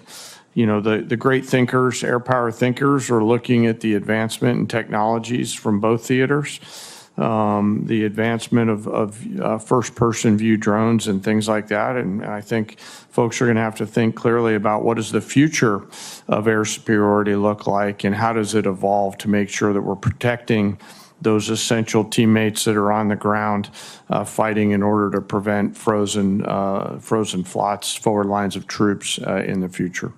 I appreciate that. Secretary Hegseth, there's been some discussion, certainly in your opening statements, and then with a couple of the questions related to base defense. And this would be something both of you could speak to, but I'd like to start with you, Secretary. Obviously, we've seen some pretty spectacular displays of the ability to go deep covertly deep within the enemy's territory and take out some pretty significant assets, both in Russia and in Iran. A lot of us fear that we're vulnerable as well. You spoke very briefly, or referenced, I think, in response to one of Senator Gillibrand's questions about the importance of policy. So when we talk about the United States itself and our bases here in the country, policy is a bigger challenge than weapons, to be honest. But what about responsibility? In other words, I think there's some confusion over is there a service, is there a particular institution that's responsible for base security and base defense, or is it up to the individual services to protect their own bases? Can you help straighten that out for me? Senator, you're right to ask the question. We met on this very topic 2 days ago, because you're right, we've already made initial efforts, but I liken it to the effort that was made around IEDs in Iraq and Afghanistan, where it couldn't be a service-only response. It needed to be across the joint force. It needed to be immediate, and the capabilities had to be prepared to adapt in real time to adjustments the enemy is making. And you saw that in things that could counter IED technology. We need the same type of effort in counter UAS. Not just forward deployed, because right now you do it with what you have, but also at home considering the authorities. So that is something the department is doing in real time. If you have a second. I guess that's it. I'm out of time. Thank you. Thank you very much, Senator Kramer. Senator King. Mr. Secretary, I'm somewhat puzzled. I grew up in Virginia, where Robert E. Lee was revered. I think when I was a kid, his birthday was a school holiday. But as I grew older and learned more about American history, I learned that he fit the classic definition of a traitor. He took up arms against his country. He broke his oath as a member of the United States Army, which he took upon entering his career at West Point. Why are you going through these incredible gymnastics, finding current soldiers or other soldiers to rename? And you slipped a minute ago. You said we're returning these bases to their original names. Robert E. Lee, leading general of the Confederacy, Pickett, the other names. Why are you doing this? I don't understand what the motivation is to rename bases for people who took up arms against their country on behalf of slavery. What possible motivation can there be for this? Who is telling you to do this? Who is urging you to do this? Senator, the veterans and service members across the country who have deployed from Fort Bragg or Fort Benning or Fort Hood or Fort Pickett, there's a legacy, there's a connection to those bases and to those places, to what they trained for there, what they did for, and what they came home back to. That matters to them. Ask enough of them, as I do, all the time, before and later. And we recognize the service of those who were put into the replacement. No one's disputing that. I would never dispute that. What we're looking at is erasing history, erasing names, erasing base names that service members are tied to. Talk to people that serve at Bragg. Ask people that serve at Fort Bragg or Fort Benning if they like the fact that the names have been returned. And to a man and to a woman, they will tell you, thank God we're back to Fort Bragg, and thank God we're back. And thankfully, because so many men and women in this country have served, there's a Benning and a Bragg and a Pickett and a Hood has a Silver Star or a Medal of Honor that we could rename the base to because of the limits of what Congress allowed us to do. So this is something we've been proud to do, something that's important for the morale of the Army, and those communities appreciate that we've returned it back to what it was instead of trying to play this game of erasing names. We're not erasing history, Mr. Secretary. We're recognizing history and recognizing that mistakes have been made in this country. The greatest of all was the Civil War, where people took up arms against their country on behalf of the institution of slavery. And to continue the practice of recognizing those people and honoring them by the naming of these bases is, I believe, an insult to the people of the United States. Let me talk about the budget.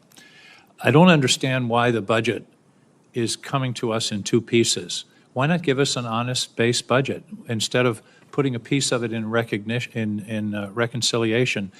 As I understand it, OMB is saying we're going to have a flat defense budget for the next 4 or 5 years, Are we planning reconciliation every year from now on? Why not give us an honest budget, telling us what your priorities are, and then we can consider it. This committee always works in a bipartisan basis on a defense budget. We all want to see some increases in the defense budget, and yet you're giving us this this fake, here's a piece of the budget, here's another. You're cutting in the base budget, you're cutting shipbuilding in half and saying, well, we're going to make it up in reconciliation. Are we going to have reconciliation every year, which basically, by the way, puts a significant part, 10 or 15% of the defense budget in an wholly partisan decision-making process, whereas in the history of this committee, it's always been bipartisan.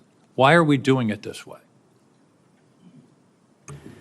Senator, from our view, the budget number 961 meets the requirements and threats that we face. And that's not the number. The number is 892.6. You're adding reconciliation. That's my whole point. Why not give us a base budget of 961 or whatever the right number is, what you consider the right number, and then we can operate and make our decisions. Why do it in this bifurcated way that really is fooling the American people about what the defense budget is? We're not trying to fool anybody, sir. It's two bills, one budget. We're working with OMB, and we feel very comfortable with the number of $961 billion. Why don't you give us a straight-up budget for the Defense Department? That's my question. Senator, this is a straight-up budget for the Defense Department, and it's a 13% increase over what Joe Biden gave us. It is a two-part defense budget. Part of it is in reconciliation instead of in the budget that's being presented to this committee. This committee only has a partial review of the budget. I don't understand why we can't have an honest, straightforward budget instead of this son of Oko that you're putting over on us. Thank you, Mr. Chairman. Senator Scott. Thank you, Chairman. I want to thank each of you for being here, and I want to thank you for your dedication to the country, each of you. So, Secretary, you talked a little bit in your opening statement about China. So this committee, we've basically outlawed the use of Chinese drones by our government and our military. We have the ability now going forward that we won't even license them in this country.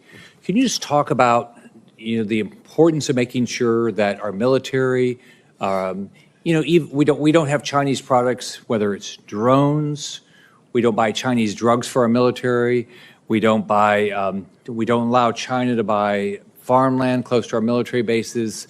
We don't allow them to be involved in our electrical grid, bring in despicable foods into our commissaries. Can you talk about the importance of that when they have a government that wants to destroy everybody in this room's way of life? You're correct in what you're describing, Senator. We need to get smarter, faster.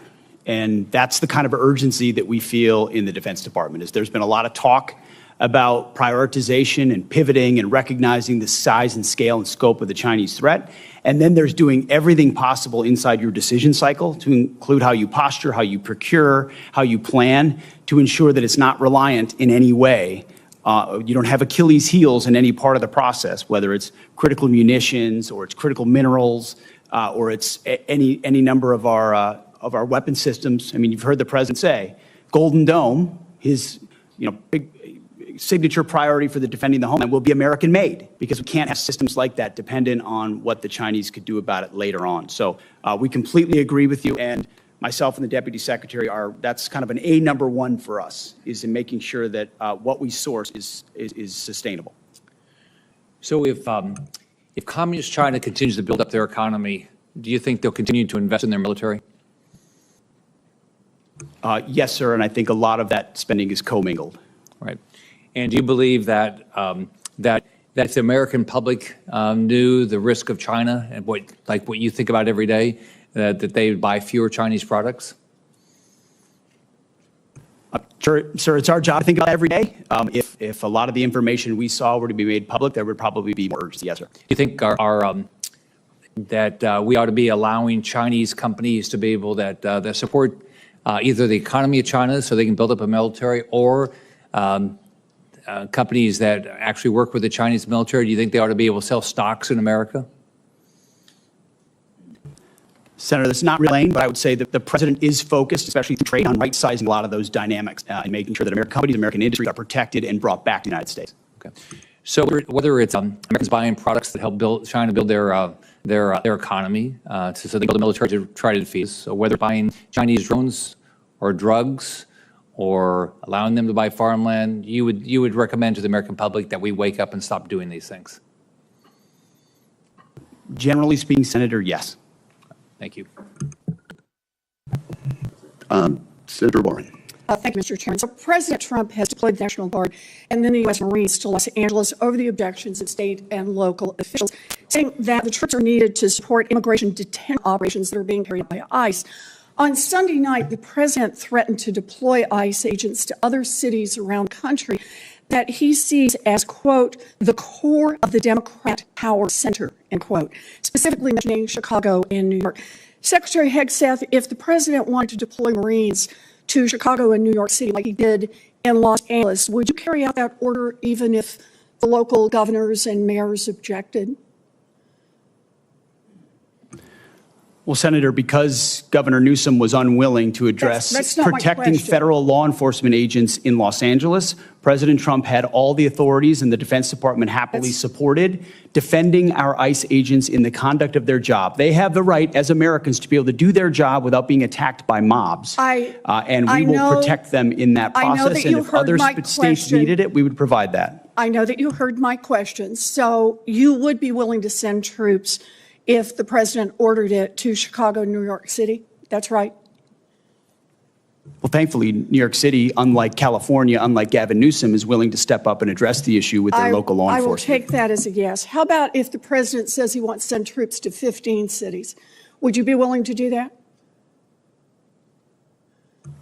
Senator, I don't accept your hypothetical because it's That's a hypothetical. Not a real That's one. the question. You're the Secretary of Defense. Would you send troops to 15 cities if the president said do it? Would you do it? 15 cities.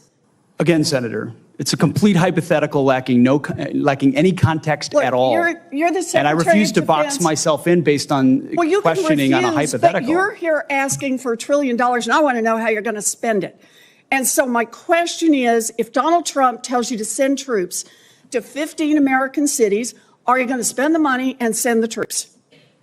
Thankfully, we're spending money on securing our southern border, a way the previous administration abandoned and allowed Okay, so you're 21 not gonna million answer illegals to that enter our question country. So anyway. defending our homeland is a real serious priority under this administration, and we're doing I it. understand the question of defense. Secretary Hegseth, about 4,000 National Guard troops and 700 Marines have been sent to L.A. Is there a number of troops deployed to American cities over the objections of governors and mayors at which you would be concerned that we are undermining our national defense? Senator, we've spent 2 decades guarding other people's borders. We think at the Defense Department it's about time we shore up ours. So that's my question. Is there a number at which sending those troops to Los Angeles or Chicago or New York starts to undermine our ability to defend ourselves around the globe? Is there a number? Senator, we look at capabilities and readiness around the globe all the time, and we're quite satisfied with our capabilities to defend the homeland, and we're more when So necessary. you are satisfied with our capabilities. Let me just ask, have you actually done the analysis and figured out how many troops you can deploy domestically before you start to undermine readiness around the world? Have you done that analysis? Yes, ma'am. Then would you let the rest of us in on it? We're Senate Armed Services Committee, and you're here to ask for $1 trillion. What's the number? We've got contingencies and plans for any number of capabilities should governors be unable, as Gavin Newsom has been, So can you to give actually us a secure his ballpark own on federal what that agents number in their is? cities. How many troops can you deploy domestically before you start to cut into our readiness internationally? As I've said, previous administrations deployed our National Guard all around the globe in numbers Have a far number, beyond but what we you're were capable just of not supporting. gonna tell So us. limited So let me contingencies ask you inside the one United more States to question. protect federal law If the Supreme enforcement Court is ordered you doable. to remove troops from American city streets, will you do so? Can you repeat the question, please? Yes. If the Supreme Court orders you to remove troops from American cities, will you do so?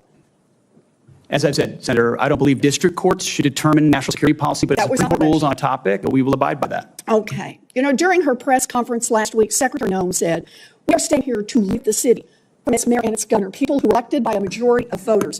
Secretary Hegseth is saying he is ready to deploy more troops and won't tell us what the implications are for our national defense. This is un-American, and it makes us unsafe. I wish our Republican colleagues would speak up. The time of the senator has expired. Senator Tubfield. Thank you, Mr. Chairman. Thanks for being here today. Mr. Secretary, thanks for looking out for law enforcement and the millions of people in California that still love this country and want this country to survive, and not the radicals that wave non-American flags, protest in the streets, tear things down. It is ridiculous, and thank you for doing what you're doing, you and President Trump. It's getting out of hand. Chairman of the Personnel Committee, thanks for your recruiting. You're doing great. Keep looking out after the quality of life. Please do that. We've done research after research. We did give a raise. We want to continue to give raises. These first-year staffers in this building make tens of thousands of dollars more than first-year military personnel. That's not right. We need to change that. It's an all-volunteer Army, and thank you for working towards that. Mr. Secretary, China's kicking our butt in AI. Okay, they can build something in a year that takes us 3 or 4 years to build. Provides for increases in AI investment of $250 million. Is that adequate for us to catch up with China?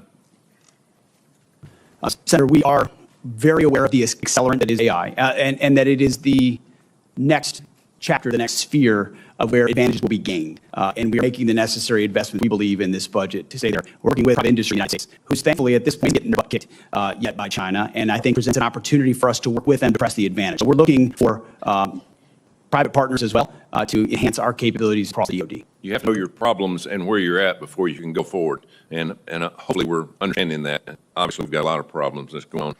Mr. Secretary, your opening remarks mentioned the force-wide review of military secrets. What's the status of that review? It is ongoing and very close to fruition. We've reviewed standards specifically on combat MOSs first to ensure that we haven't seen a reduction in pursuit of quotas or any other agendas. So standards are being moved back to where they were at their highest level, gender neutral. And then we're looking at overall fitness standards, overall grooming standards, overall basic standards across formations that we believe slipped, certainly in the previous administration, but over decades. But we're being very careful about it, too. We don't want to make big changes that are wide sweeping that have unintended consequences. So we're looking service by service, but also trying to simplify and clarify as much as possible. High standards, clear standards that set us apart. Thanks for your help in putting me on the Air Force Board of Visitors, Military Academy, and look forward to going out soon. It's very important we understand we do have problems in the Air Force Academy, and we're going to get those straightened out one way or another. So thanks for you and President Trump putting me on that the Board of Visitors. General Kane, in the last few years, we've seen major efforts to refocus our services for future fights. Marine Corps Force Design and the Army Transformation Initiative are major changes to the Joint Force. Can you describe the Joint Staff's level of involvement in these efforts? Sir, thanks for the question. As the service is carefully consider what they need to look like. One of my primary jobs is a global integrator, and so I look at all of these capabilities as well as capacities, and then through a series of formal products that we deliver to the Secretary, have a chance to give the Secretary my views on this. I appreciate the leadership of both of those services, all the services, and the combat commanders to identify what the fight of the future looks like and what the force mix of the future need to look like. So we're deeply involved in all that. Thank you. Just right my one important aspect of recruiting is our services are represented in elite sports. We have made progress here, but we still have work some things out at West Point this year. That a young man was drafted by baseball. In the past time, President Trump was allowed them to go do their thing in baseball and come back, fulfill their service, but we're disallowing a young man at West Point to go to Major League Baseball. Could you look in that, Mr. Secretary? Coach, we will review that. Yes. Thank you very much. Thank you, Mr. Chairman. Thank you. Secretary Peters. Thank you, Mr. Chairman. General Kane, both before and during your confirmation hearing, we discussed your commitment to duty and to adhering to the Constitution as well as your oath of office. I certainly appreciated your reassurance that you will remain, quote, a nonpartisan leader through and through, unquote. One of your top priorities being maintaining the independence of the U.S. military.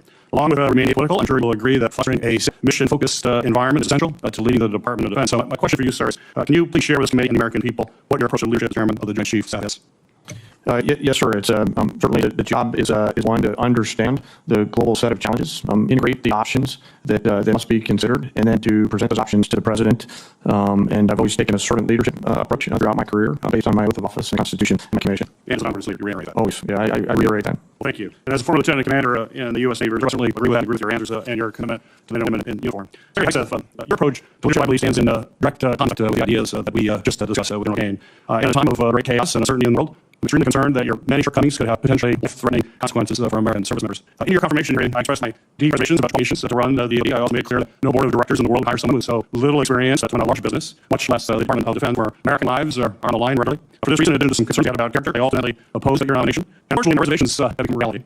I know my colleagues have touched on some of these issues. Briefly summarize, you failed to set the example, or lead from the front, as you like to say. And this includes prompting a leadership and oversight vacuum at the department by firing qualified uniformed without cause, creating loyalty tests and leak investigations that have led to 5 of your senior advisors resigning or being fired, sharing classified military details on an unsecure app during operations in Yemen that included unauthorized individuals on at least 2 separate occasions, and revoking the DoD personal protection detail for both Secretary of Defense Mark Esper and former Chairman of Joint Chiefs Mark Milley, putting our safety at risk while they are still under threat from Iran. We have seen time and time again how your conduct, lack of personal responsibility, are harming readiness, reputation, and professionalism of our military. At a time where Israel and Iran are in open conflict and our adversaries Russia and China exploit any weaknesses, unfortunately, worst fears about your leadership shortfalls, unfortunately, have been realized. Secretary Hegseth, I firmly believe that accountability for leadership is vital in all sectors, not just in the military. And demonstrating to your subordinates that everyone plays by the same rules, so it has to build trust and open communications within your team. And those two things are extremely important. And I know that you share my desire to ensure that we're holding our senior leaders accountable for actions. And during your nomination, you stated accountability is coming because everybody in this room knows if you are a rifleman and you lose your rifle, they are throwing the book at you, end quote. You also said that leadership has been unwilling to take accountability. And I couldn't agree more on how important accountability is. As we all know, at the request of this committee, the Department of Defense Inspector General launched an investigation into your use of signal and unclassified commercially available messaging application to discuss information pertaining military actions in Yemen. So given your focus on accountability, how do you demonstrate this accountability to the men and women in the U.S. military if the Inspector General finds that you improperly disclosed information? That assessment is pending this time. This is a hypothetical question. The gentleman's time is expired. Senator, if your answer is clear, you want to be accountable. Thank you very much, Senator Peters. Senator Mullen. Talk about accountability. We're still accountable for the disastrous withdrawal of Afghanistan, where 13 soldiers died. We left thousands of Americans behind. Under Secretary Austin's lead. Did one person get held accountable during that time? I don't know if anybody got accountable for Afghanistan overall. Let's talk about that. Let's talk about turmoil, to which my colleagues on the other side, that's what to talk about. Let's talk about that turmoil. Under Secretary Austin, who's general, by the way, you had most morale measured in our military history. You had retention, absolutely disastrous. You had improvements that wouldn't even mean lower standards that you guys lowered. But let me see the contrast now. We have high morale measured in decades in the military. We have recruiting numbers that are exceeding expectations that we had. We have our enemies that fear us once again, and our allies love us because they can trust us. But that's not the narrative, Secretary, that our Democrat colleagues want to draw. But how short-minded is your memory? It was just a few months ago that you were supporting a commander-in-chief that you guys were covering up or flat out about. Who's in charge? And that was the commander-in-chief. Oh, let's not talk about that. Let's point fingers. That's something that fits narrative. You talk about war powers or the fact during our reposturing in the Middle East against Iran, which would never take place if our colleagues on their side held the administration accountable while they were giving billions of dollars back to Iran and only couldn't tell during the briefings that they were actually trying to develop a nuclear weapon, but turned a blind eye to that. And now the mess that was created by the Biden administration, this administration, the Trump administration, the leadership of Secretary Hegseth is simply trying to clean up. But forget about the past. Let's talk about this. Oh, let's talk about reposturing, by the way. And was it Secretary of the Navy, the Ford that came to us and said that he was fighting the largest naval battle since World War II? Did anybody in this dice already that? That was his words, right? The Secretary Hegseth was, and I laughed. I said, I think the Houthis had a navy, so are you fighting a naval battle there? And did you guys speak about it? Did y'all say one thing about it? Nope. Sit there.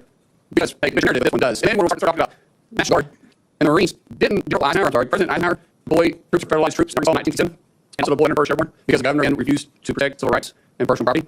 What about President Kennedy in 62 and 63? Also did it because Mississippi, Alabama refused to do the same thing, and so since Alabama refused to protect citizens and property, he federalized National Guard. Oh, let's think about 65 too, because LJ did the exact same thing.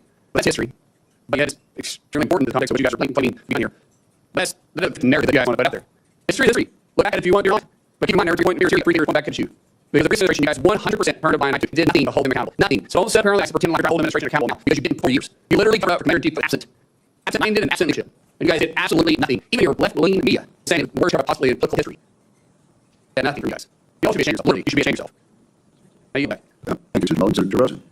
Yield my time to Senator Duckworth. Senator Duckworth. Mr. Chairman, I respond to my colleague from Oklahoma. I lead Secretary of Defense has just responded last week and admitted that the $1 billion vision that he has Houthis who do not have a navy has not restored China's black special capability. And in fact, has started the loss of 2 F-18 foreign to the tune of $206 million apiece, as well as these last time Saturn Reaper drones who have been $3 blown through money, like by head-to-head as I did, and offers liberty after basic camp. Luckily, I did with the too. Your affairs, Mr. Secretary, is vacant and staggering. You said classified operation information for signal to just thump every by the West clearance, risking service number in the process. You would win a $1 billion fight against Houthis whom I call this handle me, and yet lost all the aircraft. You created a hostile man that no one of the service chief of staff or working unit of these roles. But what we should all be talking about, more than all this, is that you have an unjustified American misuse of the military and American cities, putting resources and from corporations to detriment the country, warfighters, and yes, the warfighting that you claim to love. I don't understand extending competent and replicating a country, or because you just have unqualified and can't represent how to the Americans. You're focusing on renaming this very well. You said just now to Senator King that to a man to woman, you would be associated with the order of names. So I am one of those women. I served at Fort Alabama, a base that was named for a trader who occupied the United States Americans. It was renamed for Michael Hill, a Medal of Honor recipient who, in his citation Medal of Honor, includes that he saved 20 American lives, include hovering backwards in a helicopter towards an enemy bunker where one American was laying and saved divers, including after being fired himself. I know little thing about what it takes to fight a helicopter and even hit enemy fire. That is here. I'd rather be associated with Michael Hill than a failed trader. I don't know whether you're inexperienced or a top 10, but I wonder if we actually focus on our nation's warfighting mission.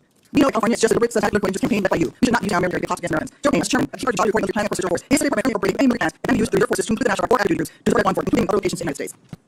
Senator, we carefully, well, it's not really an initial question, Senator. We plan all kinds of different things. I'm not aware of everything. The reason why I'm answering the tax maybe is something that I'm not aware of. You are aware of that map below, because on his first day, President Parker used another command, advised you to fund manage and nuclear arms combat activities. A series of all executive orders continue to DOD prior to spring domestic law enforcement, including in April, the FCT, and I quote, use national security as for law enforcement. In other words, do not enforce the job. I can answer these orders into our agenda. Is objection. Without objection. You two are first on fighting orders. These are your orders.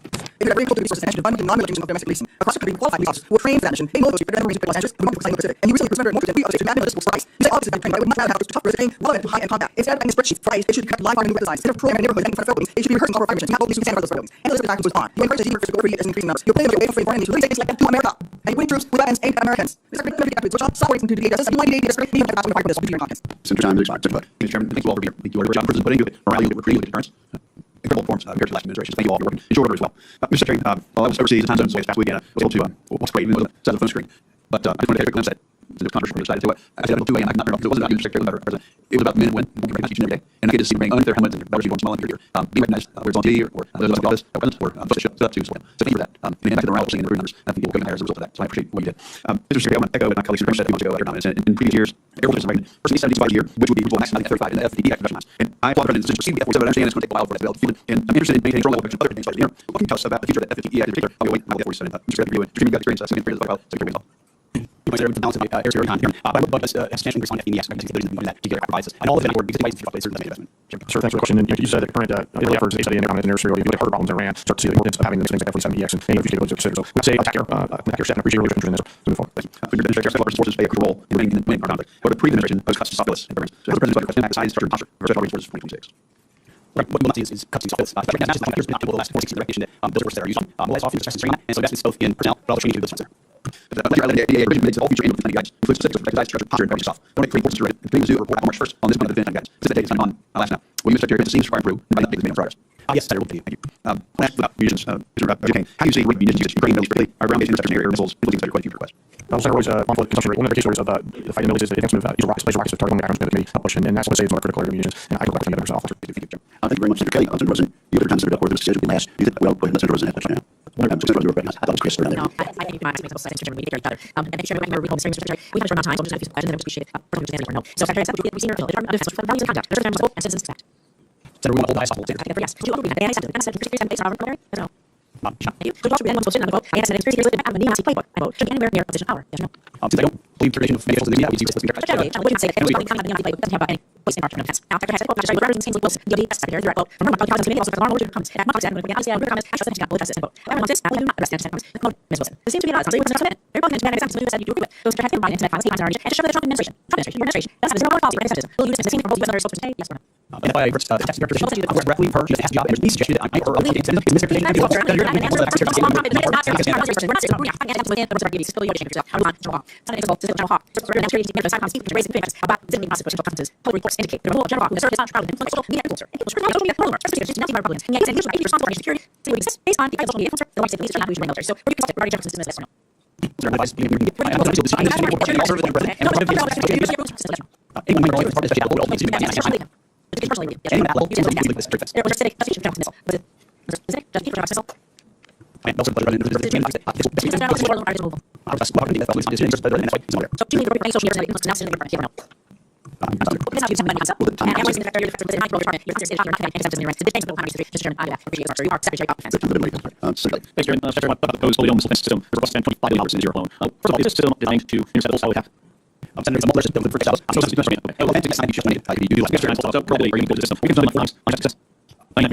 Obviously, you see guys possibly begin to advocate these systems. But not these things that I would keep those common please not to be so people believe that we can build a system in here. Videos stick very hard to tell.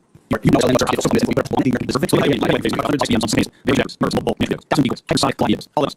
And so future money, what do you do now? You're proposing setting much more but what people say this chain reference channels. All four hands, I'm not sure that this can be done. It's quite complicated. So it's another issue. That is basically how much of the calculus of the operational evaluation cut.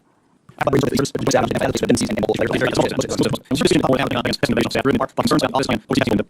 Turn my skill years and years delays, necessarily on the genetic process, physical problems, identify jams, and each of things once, 9 all challenges. And if staff people are going to more memory will be able to yeah, also strongly encourage to put together $7 billion, $470 million, $500 million, $4 trillion, put together a repeat if the business work. You go over here and spend hundreds and hundreds of millions of money to get this an option. That very well happen. You're going to be I can't be pro-secretary, yes, you present this, but this idea, the money people get, and you can begin from now and find out what this is, and not to go business numbers. What is this, and it was a question of good nice, figure out what we have to do to build this next 40 and 30 years.